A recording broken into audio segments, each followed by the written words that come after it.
Okay, we are here with Merve Lampus from Common Sense Media, and we have Rick Phelan from the Sonoma County Office of Education, and I'm Matt O'Donnell, also from the Sonoma County Office of Education.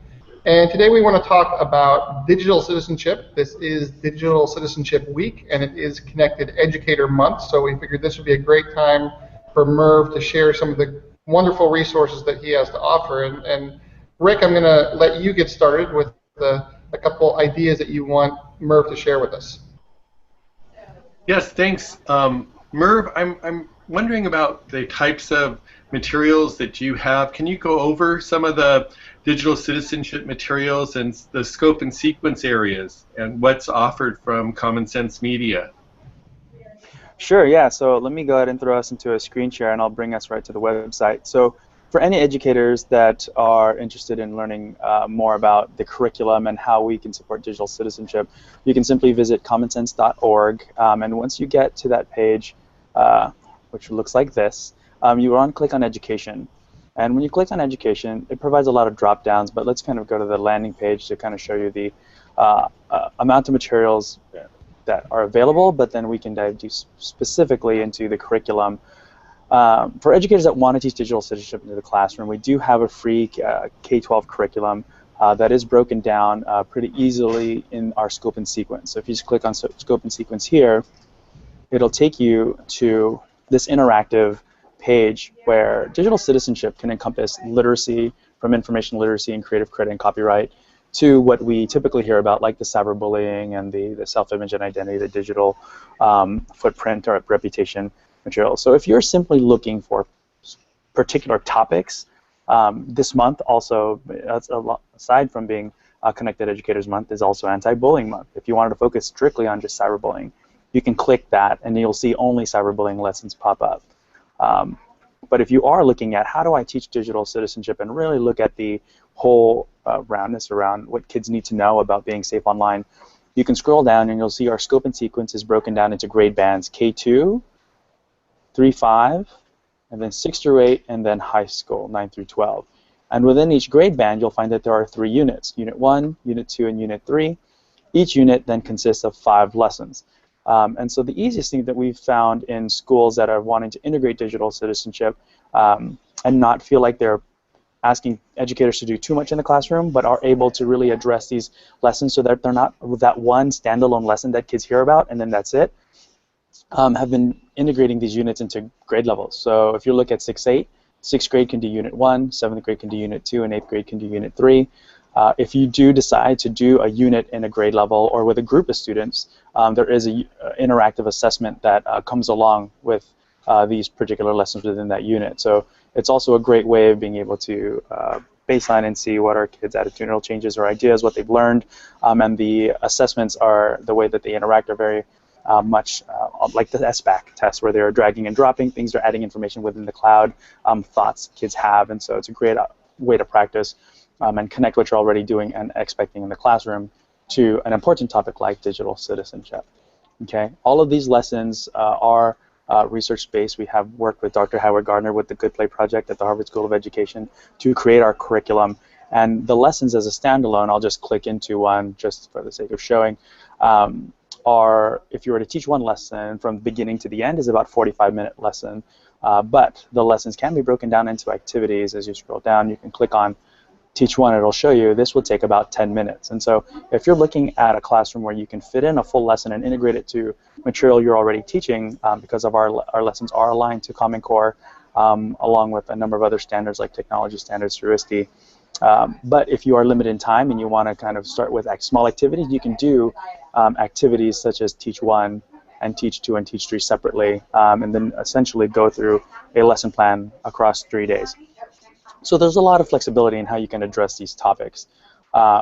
If you want to download the full lesson materials, you can download them here as a PDF and you'll get all the materials there. A lot of the materials also, especially middle high school, have associated videos or family resources that you'll find here on the right side. And then if you need any of the resources available, student-facing for students in Spanish, we have them available here as well. Okay. Now, if you wanted to go a little more interactive, we do actually have our full curriculum also available as iBooks text. So if you do have iBooks implemented or sorry about that. If you do have iPads implemented in your classroom, you can use our iBooks as a means of being able to teach the curriculum. So while you're loading that, Merv, can you tell us, in your experience in working with schools, what subject area or what teachers tend to be the ones that start out teaching digital citizenship, or where does it work well for implementation? Sure. I would say that we've seen it heavily, well, it's easy with tech integration specialists or teacher librarians. That comes the most natural. In terms of core educators, we've seen it a lot with English language arts and social studies have been really kind of easy connections to it, because since our curriculum is already aligned to English language arts Common Core, it's easy to see where they align into, like critical reading skills or applying reading knowledge, and being able to then present out on core ideas, right? So you can integrate a lot of those tools directly into the English language arts. Social studies classes have been able to use a lot of these lessons to look at where technology started from, going from electricity all the way to where we're at now, and how mobile phones can essentially do more than the supercomputers that filled up an entire 800 square foot room, right? And so looking at that variation, but then also looking at how it's changed the way that society interacts and works with each other. So those are some of the easiest fits. But we have seen a lot of curriculum, like in science, be able to use it around research and effective research tools and techniques. When you're going online to find information, let's make sure that you know how to actually find credible websites and make sure that these are sites that are trusted and have actual content. To even in math class, where they're creating their own math videos, much like Khan Academy, but understanding how to provide attribution to the videos that you've created that are now teaching other students about how to do math. So there's so many really cool ways that you can integrate this across grade levels. But yeah, the most easiest and direct connects have been in English language arts and social studies, alongside with technology. Merve, I'm wondering how, why should schools incorporate digital citizenship as a K-12 kind of curriculum? I'm noticing that sometimes in schools it's just focused in on something just for middle school and high school students. Why should they begin early in this area of study? Unfortunately, a lot of the times that we see our material being addressed in schools is reactionary to an issue that happened, and a lot of the issues start off in middle and high school, but are now aging down. And I think what's important, and what we're starting to find, or have found with a lot of schools, is if we get kids to use technology smarter and more effective at younger ages, it follows them throughout their careers in school, and being able to then apply the effective use of technology versus just the entertainment value of it. You can see kids, one, do well, do better, have a better understanding of how to use the tools effectively, and then also know how to use it appropriately when they're interacting with each other or moving to that next social media site that they get access to in the classroom or at home. So getting kids, much like we try and teach kids early on to be respectful of each other, to talk appropriately with each other, to be nice, right? That's not something you just teach them in middle school. You do that from the beginning. And with the amount of technology that kids are exposed to now, more and more so, we see kids even in the early childhood stages accessing and using these devices at home at 2 years of age and younger. So getting kids to use it responsibly now will help ultimately in the classroom, making sure that they're using it more effectively, and then in middle school and high school, we'll have a better idea of how to use it more appropriately. Unfortunately, though, a lot of it is very reactionary to an issue that happened on Instagram or on Facebook or anything like that, and then they finally address it. The hard part about that is you're just addressing that one point at that one time. You're not really creating this this long-lasting idea of digital citizenship being a core component to everything you do in the classroom, right? It's that one-time presentation, and then that loses its effect over a period of time if you're not constantly addressing the importance of digital citizenship. Thanks.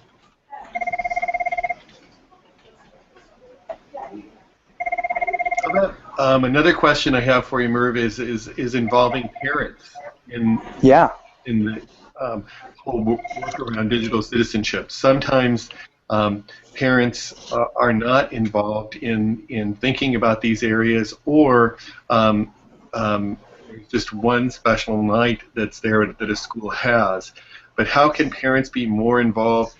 using some of your common sense media materials to understand ideas about digital citizenship? Oh, I think that's actually a great question, Rick, because in order to think about kids using technology responsibly, you have to have a whole community approach to it, right? Otherwise it's just the rules when you're at school, but not necessarily the rules when you're at home, when you're in the library, when you're, at a coffee shop using their free Wi-Fi, right? So digital citizenship and the idea of being responsible with the way that they use technology needs to be a conversation that everyone has, in the community, especially for kids that are using it. So the school, when they're using it in school, they'll have their rules within the school and appropriate use within the school. But then what happens when they go home? If they don't have any rules at home, or parents aren't able to have these conversations or discussions with kids, those things will ultimately, whatever they do online at home, will ultimately come back to affect the classroom, right? And so being able to have parents comfortable and educated around ways to have these conversations helps provide that continuity around how to use technology appropriately. It also helps parents feel more comfortable with what kids are doing. They may not understand everything that kids are doing, and that's just kind of the nature of the beast. Unfortunately, kids are further ahead in how to use these tools. They know all the ins and outs, and parents maybe have a small idea of what they are, but that doesn't mean that parents can't still parent. They can still share their ideas. They can still share their values around responsible ways to use these tools, especially when they interact with others online. But a lot of parents are overwhelmed with the idea. They don't know what's happening, one, or two, don't know how to use it or what it's all about, so they try and kind of not feel like it's a hard conversation because they don't even know what they're talking about. That's the biggest challenge. So we want to make sure that we can provide information that parents can feel more comfortable about what's happening, what are the major issues, and then what are some direct questions that you can start engaging your kids in and creating this conversation. One of the tools that we find are the most heavily used, and I'll go there right now, I'll screen share again, is our family media agreement. And so I'll show you on our page, when you go to our website, there is a section that's all about connecting families to these important conversations. And if you just click on Connecting Families, it'll take you to 3 different ways to engage parents around this information. One of them is hosting a teen panel, so holding like a teen event where teens can actually sit in a panel and have a discussion with each other and share with parents, or what are the ways that they use technology, why is it so important to them, but also recognizing that they know that there are challenges that their parents see, and how can they work with their parents to address those potential challenges. These discussion bays actually allow for us to provide a space where parents can come in as a group and have multiple discussions across various topics. I'll just click in here now. And one single parent or one lead in the school doesn't have to feel like they're that sage on the stage telling everyone how to address these topics. We provide all of that through kind of case studies, and then provide an opportunity for all parents to chime in and share their ideas, share their experiences, and then provide them some action steps on how to come up with whatever values or whatever acceptable use they want to see out of that classroom or out of that community, right? So that's what discussions can provide. On the last part, the sharing side, this is the area where you can find some easy go-to pieces that you can just hand out to parents or send to parents. And one of the most heaviest used ones is what's called a family media agreement. And then we have it broken down into grade bands because the types of agreements you're going to go through from an elementary, middle, or high school might differ. I'll click on middle just for middle of the road. But essentially it provides that opportunity to start that first conversation around, I will stay safe. I will not create accounts or give any private information, such as my full name, da-da-da-da-da. Some of these things, when parents read through it for the first time, we're like, oh, I never thought of that. Or, for us, eventually we think about, oh, that's common sense, right? But technology happens so fast, and the way that we use technology is so quick that parents sometimes forget that these are really important, essential things that they need to be aware of. So family media agreements are a great place to start, especially if you're not sure how kids are using the media that they're being exposed to, right? But it is so essential to digital citizenship across the district. If you're just teaching it in the classroom and you're not empowering your parents to talk about these important issues, then you're the only one pushing forward. You want to make sure that there's some consistency, but also you want to empower parents to be able to navigate the digital world alongside their children. And as a district or as a school who have parents that understand the importance of digital citizenship alongside with your administrators as well as your educators, then that whole community approach will truly change that culture within the classroom, not just directly in the classroom, but the way that the classroom interacts with each other online as well. I'm going to throw you a little bit of a curveball here. We've got, and I think across the country, there are many districts that kind of threw out a bunch of technology without the professional development. And they forgot about the digital citizenship piece. So the barn door's been open. What can those districts do now to kind of, if they didn't have those policies in place when they started passing out this technology, where do they get started? What would you recommend they do to kind of rein things back in? Yeah, so it's never too late. I think that is one of the things that we've heard about the most when we talk with schools that have had the opportunity to roll out technology. Whether it be through a funding source they just got access to, or a bond measure, or a new tech initiative. All of a sudden it's okay, let's grab the devices and let's go out there and let's get them into the hands of kids, but not necessarily, okay, how do we make sure they understand their responsibilities? How do we make sure our educators understand their responsibilities, but especially then the know-how of effectively integrating the tools, right? So that's another issue. But what you can do is first, take a step back. We actually have a tool, I'm still sharing it, called One-to-One Essentials, where I'm clicking on it here. What it allows a district to do or a school to do is to really take a step back and first look at the vision of what integrating technology will mean to the classroom, right? Are you integrating technology for the sheer sake of just bringing in tech and saying that you're 21st century learning school now? Or do you really want to change the way that kids learn? Do you really want to make sure that kids are effectively, working at grade levels or content levels that are appropriate for them? If so, what does that mean with the way that they use the tech and the way that they interact and the social media aspects you provide around it, right? And so this program we created essentially with partner schools that have been doing one-to-one for many years, and asked them, if you knew better, what would you have changed? Or what are things that you wish you had done out of the gate that you didn't do, and took all of that feedback to then create this One-to-One Essentials Kit, which looks at phase one is really first making sure you understand the needs of your stakeholders, making sure you understand the landscape of technology and what it means even in your schools. Do you have the infrastructure, right? And then all the way through identifying the thought leaders from your technology people to your curriculum integration specialists, to then parent outreach, right? One of the biggest issues that we found with schools rolling out technology that they didn't think about is getting parents on board.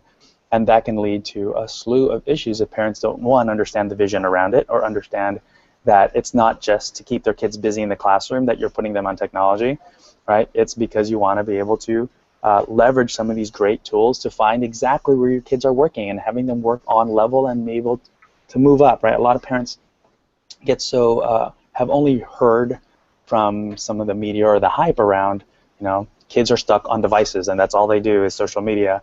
And then they hear that you're bringing in technology and they don't understand why. They think you're just trying to, pacify them by giving them something engaging in the classroom, and that's not it at all, right? So making sure parents truly understand the goal, the vision, and how they can be a part of continuing, the important work around ed tech integration in the schools. So that's part of phase two, is communicating out, and then phase three is then how do you then implement this, right? How do you familiarize students with the devices, help families set expectations, teach students about responsible use? All really important core parts that should happen even before the device gets into the hands of the kids, right? But again, too often it's that excitement, that idea of we can get this going, and we'll learn by doing and just jumping right in there. And unfortunately, if you don't have a firm base around how to use the tech, but then especially how to use it responsibly, it can lead to a whole host of issues.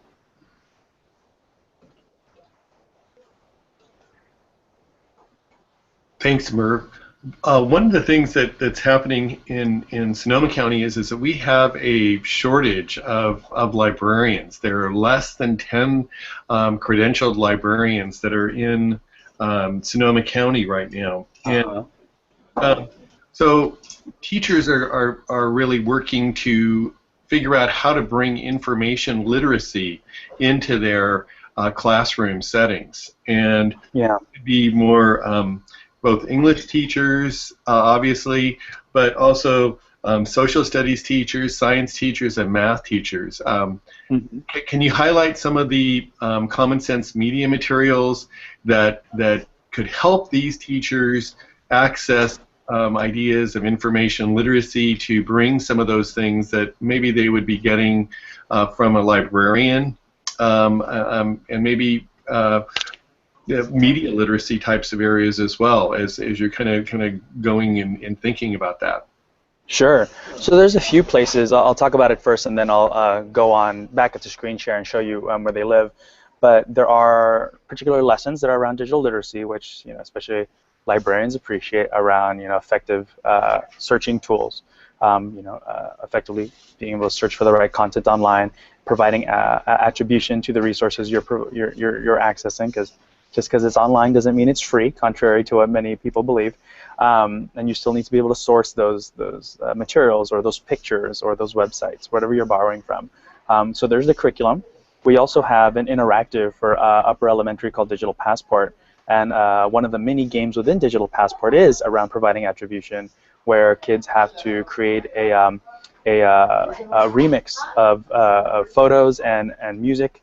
But before they can publish it, they need to provide attribution to where they borrowed the photos and the music, and anything else, any other media pieces around. So that's kind of a fun gamified exercise that kids can kind of go through. And we have a number of interactives that are coming down the pipeline that'll for secondary, that they'll be able to leverage that as well. I'd say come this spring, they'll be able to have a similar type of gamified atmosphere to teach these lessons. We also have another side to common sense. We talked about digital citizenship, but then within that we also have this idea of integrating technology effectively. And we have another tool called Graphite, which a lot of librarians and teacher librarians have used as a tool to find specific applications and websites and tools that kids can use to learn about how to, well, one, content and core content, but then two, how to deepen their knowledge for learning. There are great tools like there's, if you have iPads or other devices, they have these interactive, like Toontastic is one of them, where they're little puppets and you can kind of move them around, and as you move them around, you're talking, and so you're creating essentially a story timeline by moving these puppets around. And librarians have asked kids to read books, and then instead of just writing a book report, maybe writing out an outline and then creating a short puppet video as a trailer for the book, and then saving that as a QR code and putting that QR code in the inside sleeve of a book, so that kids can then come in, scan the QR code, and be able to get a trailer for the book that they're about to read, and get them excited about it, and really get them understanding how they can create their own media content in responsible ways, but a way that can also be directly applicable to the way that kids find new books to read in the library. So there are a lot of really fun ways that you can leverage some of these different tools, within these library spaces, especially if you don't have a direct librarian available. So let me show you where some of these pieces live. Let's go back to my screen share.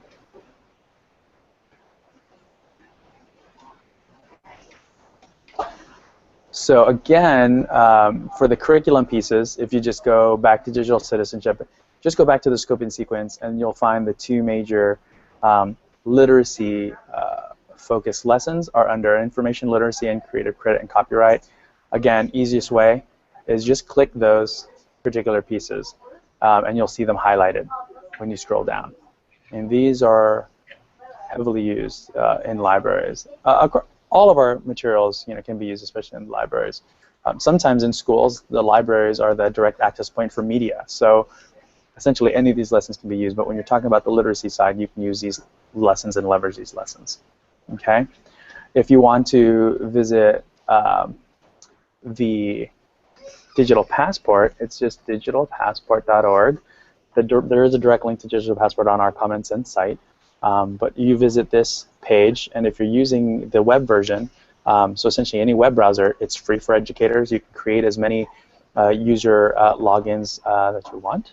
There is a backend that actually will record student information as a kind of like a light LMS, so that teachers can have some information and feedback on kids' playtime, but then also their ideas that they're learning here. So I'll actually log in really fast to kind of show you what it looks like.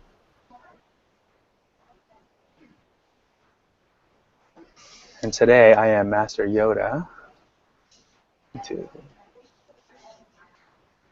That would be my username, and this is what it would look like. The first game, which also kind of literacy-wise, before you get into any of the gameplay, you're put through this activity around passwords, where you have to follow a guide on how to create a strong, effective password, and based on passwords being too weak, your outfit for your avatar will only be like tidy-whitey underwear and a paper bag over your head, right?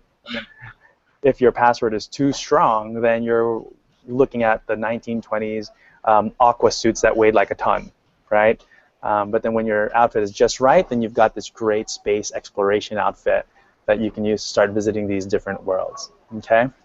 And so you'll find that Surfshark and Mix and Mash are both heavily tied to the literacy side of effective use of target words and search words, and then this one again is around attribution. Okay, and let's see. You won't be able to hear the sound, but I can show you what Surfshark looks like. Each of these mini games will actually start off with a short video that has a real kid kind of sharing their stories. And this will kind of walk you through the intro of the game. So if you want to find the longest river in China, what keywords would you use? So then each fish will have a keyword attached to it, and your shark needs to eat those guppies. And then, so we're looking at longest river in China, so I'm thinking longest. There's one right there. Click that guppy, eat that, and then you get little bonus points. You can eat these guppies. All right, so very gamey feeling. And then you try to find China and all of that. So it's a really fun way to kind of teach literacy in an effective way for kids. Let me go back here. Okay. I'm not here to play games all day. But it's a really fun way for kids to learn about effective targeted word searching, or effective ways to attribute information for a resource that they're using. And most importantly, the importance around it. It's not just because we're telling you that it's important to do it, but because if you were to create something that someone else borrowed and they took credit for it, how would you feel, right? So it's that idea of being able to put yourself in their shoes and understand that we provide attribution, not because it's just the law or something to do, but because if it was your material being borrowed and being, someone else is taking the credit, or even making money off of something you created online, you would feel pretty bad, right? So it brings it back to that idea of putting kids in other people's shoes and the empathy side. And then lastly, that tool that I mentioned earlier is called Graphite. You can find that on graphite.org. And if you're looking at ways to directly match Common Core aligned materials, you can click here. But what I mentioned earlier was finding effective ways that you can use digital storytelling. And so one of the ways that you can kind of figure out how some of these librarians or educators are able to kind of look at ways that you can build that in is through top picks. And the top picks list will show you some of the best apps to do, X, Y, and Z. This can be across all subject matter, but specifically around the literacy side, you can look around particularly like tech skills, and this will kind of get you there. Podcasting tools, tools for remixing, websites and apps for making videos and animation, all great tools that you'd be able to leverage in a space that librarians normally would kind of lead you through. Great. So Merve, one of the questions we get from people, especially teachers, saying, we love these resources, but we're worried if we start using it, then all of a sudden it's going to become a paid service and we're not going to be able to afford it. So can you explain why your service is free and how you plan to stay free for teachers? Sure. So we, as an organization, we have three major ways that we do work for educators and for families, right? And so the three ways, remember, that we rate, educate, and advocate. And on the rating side, we actually rate and review all things media, from games, TV shows, websites, books, web apps, and we provide that on our site. But one of the things that we also do is that we license that content to cable networks. So like Comcast, Netflix, DirecTV, Best Buy, Target. They're licensing our content to go directly onto their website, so it provides an added service for their consumers as an added value, right? Not only are we providing you this, movie at a great price, Common Sense has rated it as appropriate for this age, and here are things you need to know about the movie. So now they're giving quality information directly to those parents, and it means a lot for them because those are consumers going directly to them, and it means a lot for us because they're now licensing our content and essentially paying anywhere from 50 to 60% of our operating budget to keep Common Sense going. The additional way that we are able to afford and pay for all of these resources directly for educators is through just generous philanthropic support that we continue to have with great partners like the MacArthur Foundation, the Sherwood Foundation, the Hewlett Foundation, which helped us to create the original curriculum and maintain that. But then with new partners like local foundations within areas that we have people on the ground, number of family foundations here in California, number of foundations out in New York and Chicago and Omaha and West Virginia, where we are doing a lot more work directly with school districts.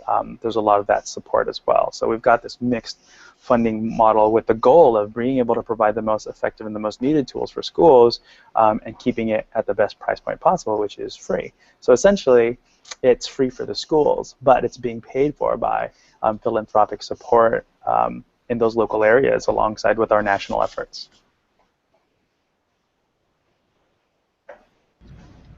As I'm kind of looking at some of the digital citizenship curriculum, Merve, and just what you've been reviewing so far, it's been great.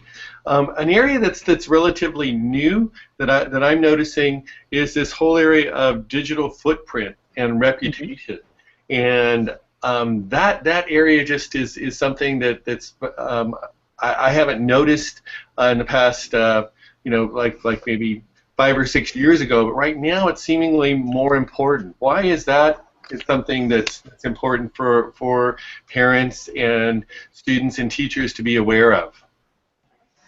Well, it's important because you can look at it actually in two ways, right? So there's a footprint that you can create for yourself that can be very positive, and then there's that footprint that you can create which could potentially be harmful for you. Right? It's easy to start with the harmful stuff because sometimes that's what it takes to get someone's attention.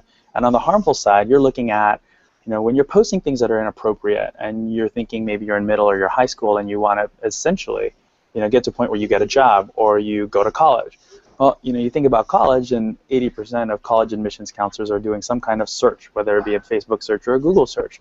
That could potentially lead to, pictures of yourself or, inappropriate blog posts or content that you've written bubbling up, and that being the piece that you're being judged on and not necessarily your application or your academics or the work that you've done, which could be really great, right? And especially if you're putting yourself on a field with other teens that have done similar work to you in school, like athletics and supporting your community, but then you've got this web page that has you, showing off, inappropriate pictures or getting drunk at a high school party.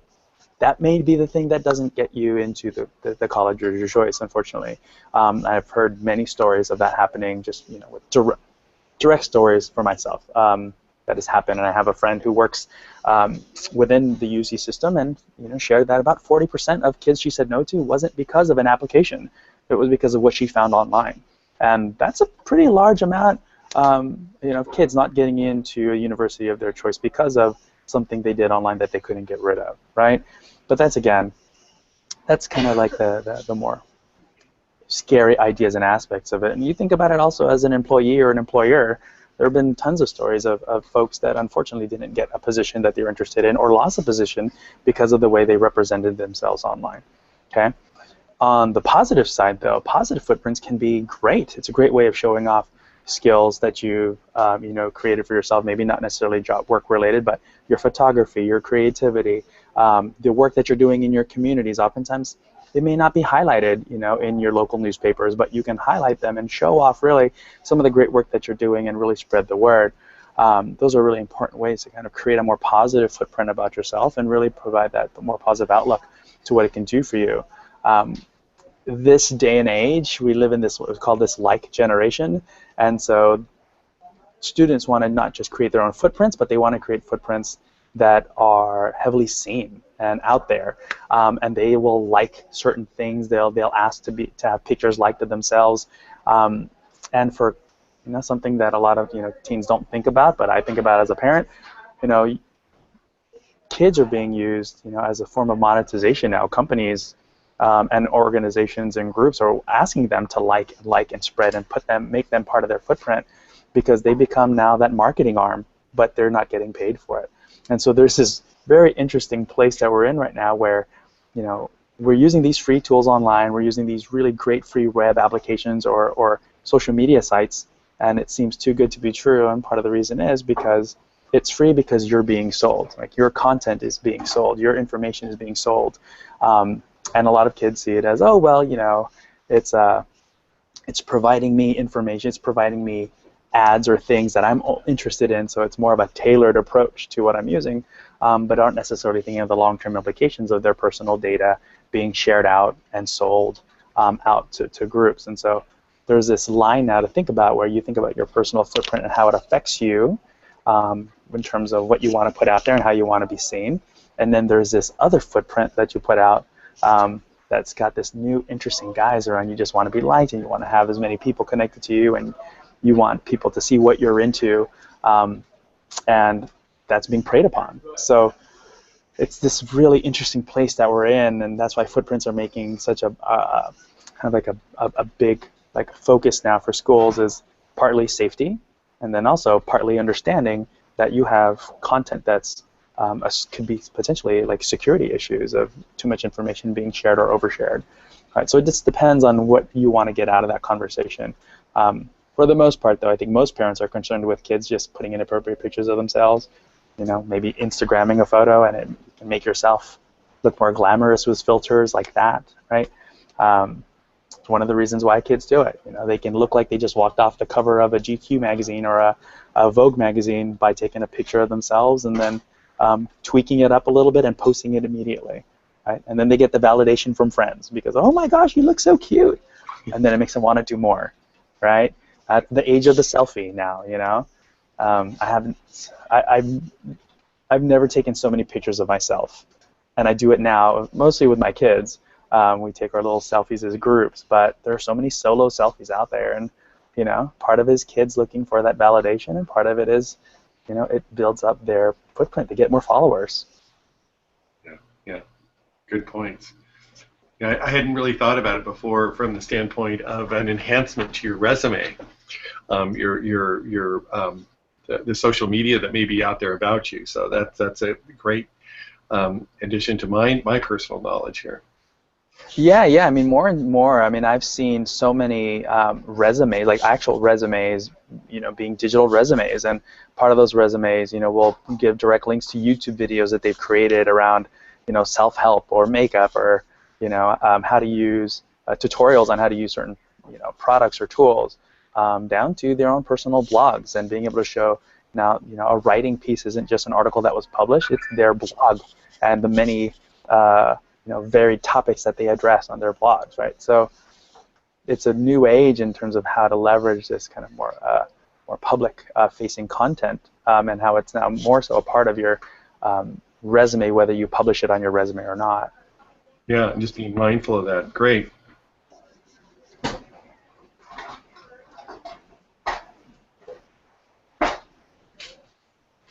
Well, I'm thinking that you've really been very generous with your time here, Merve, and I'm really appreciative of what you've shared here with us today, and I look forward to doing this again in some ways, and as we move forward with our teachers here in Sonoma County and around the country, just accessing common sense media and going forward with just one-to-one, bring your own devices and all those types of things. Well, yeah, I'm excited for that, and for anyone that's able to kind of, like you said, this is Digital Citizenship Week. I'm going to screen share one more time. we do have on our educators page, we have a toolkit for this week, for Digital Citizenship Week. And here's what it looks like right here. So you can just go onto our site and you click on education. The very landing page on the education will see Digital Citizenship Week here. And then you can click here to see the activities and resources that we've created specifically for this week that you can start using. Essentially what we've done is we pulled all the right information around engaging families, connecting teachers, and showcasing who our partners are around this effort. So you can click on these tabs and really kind of get some easy go-to places, especially if you mentioned sometimes the idea of addressing digital citizenship. We all know it's important, but where do you find the time, and where do you find the right tools for you? We have a really robust site, which can be great because you can find everything you need to teach these things in the classroom, but can be overwhelming if you're really just trying to find the one or two things you can do. So using this toolkit is a great way to look at how do you maybe empower your students, or if you want to engage families, here are the quick things to think about and quick links to access. How do you connect with teachers, particular links around there, and then also looking at who are the major partners, around the country that are, supporting this idea of digital citizenship, and how you might be able to partner with them in the future. So use this as a kind of place to get started.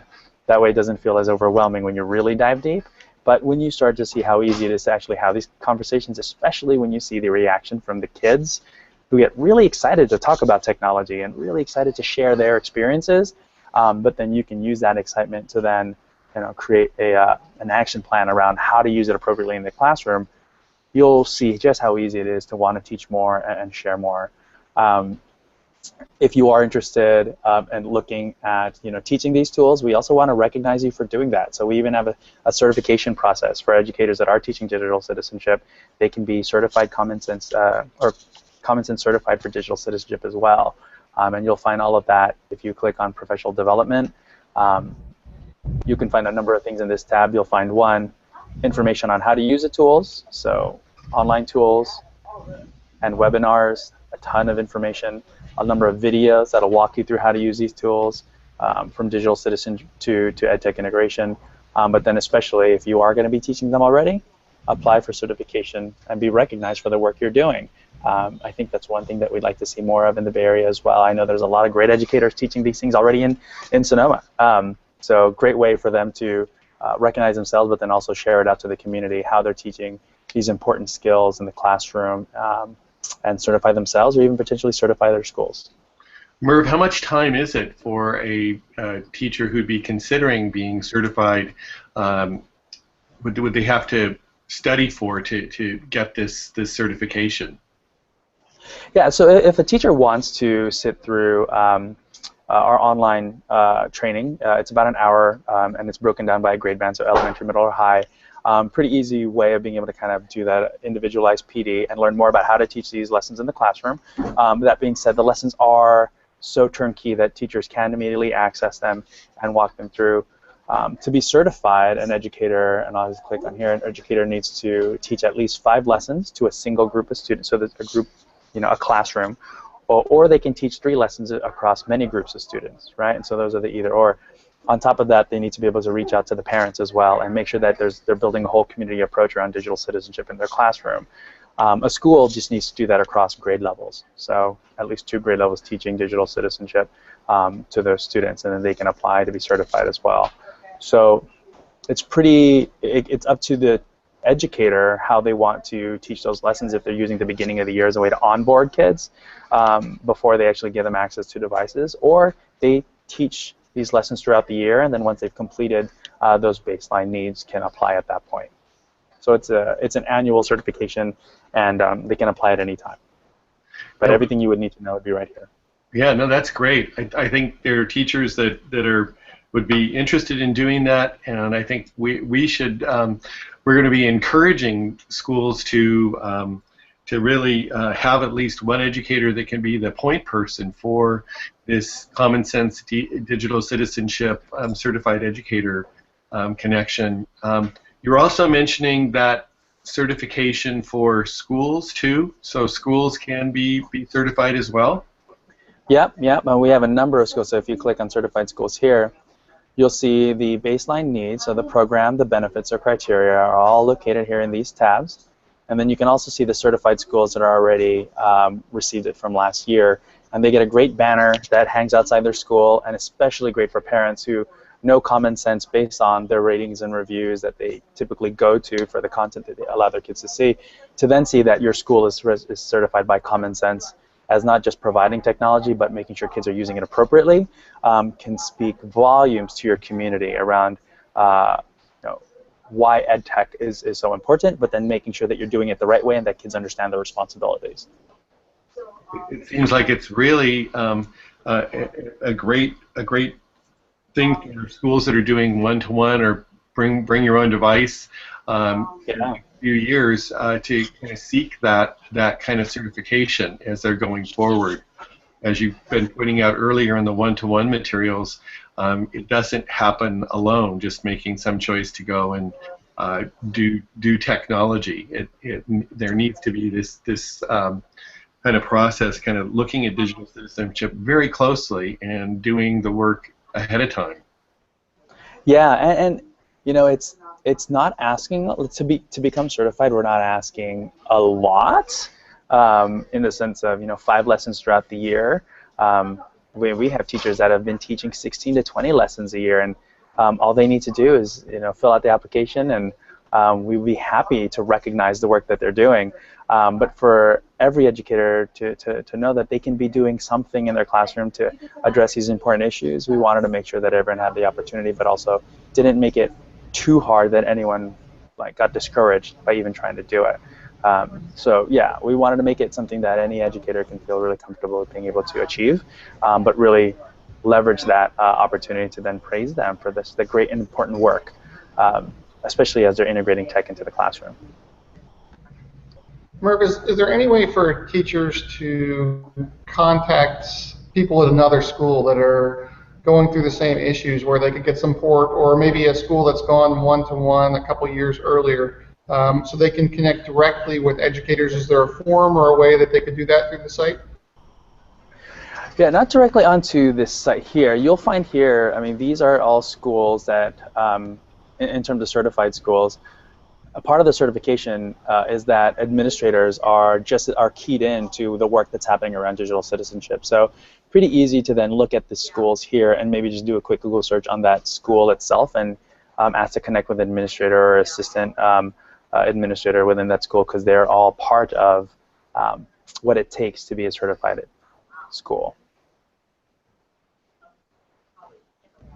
If it's more local, you guys can feel free to send me a quick ping, and I can always connect you to some of the folks I know directly here in the Bay Area. That way it's a little closer to home. But if you're looking to reach out, across state lines with some of these other schools to get a better idea of what's happening, in Texas or New York or West Virginia, or whatever that might be, you can use this as a kind of a list to start off with. But anything that's more local, I'm happy to draw some direct connections to. Great. And one last question. As you said at the beginning, this is Digital Citizenship Week and Anti-Bullying Month. Are there any special resources just for this week or for this month that you would like to highlight? Yeah. So I was sharing earlier. I think you fell off a little bit. When you go onto our education site right now, the landing page is specifically around Digital Citizenship Week, and so you'll see this banner here. When you click on this banner, it'll take you to the Digital Citizenship Week resources that we've created, or essentially repackaged for students, families, teachers, and our partners around getting the message out. So you can use this as a place to get started. Great. Well, thank you so much for joining us today. There's a wealth of great resources on your website, and we appreciate everything you've shared with us. Is there a way people can get in contact with you or with someone from Common Sense Media if they want to arrange trainings or to speak with you online or to do something like this? Yeah, so any general information can go to schools@commonsense.org, and depending on the nature of the question or inquiry, it will then get funneled to the right individual. So that's the easiest place to kind of send it to without flooding, 2 different inboxes that may not fit the need or the request. Send it to schools@commonsense.org, and we'll be able to get it to the right individual for you. Well, thank you so much for your time, and we look forward to speaking with you again soon. Yeah, sounds great. You guys have a good Digital Citizenship Week out there in Sonoma. Hey, thank you so much, Merve. You're a great resource to us. Happy to be.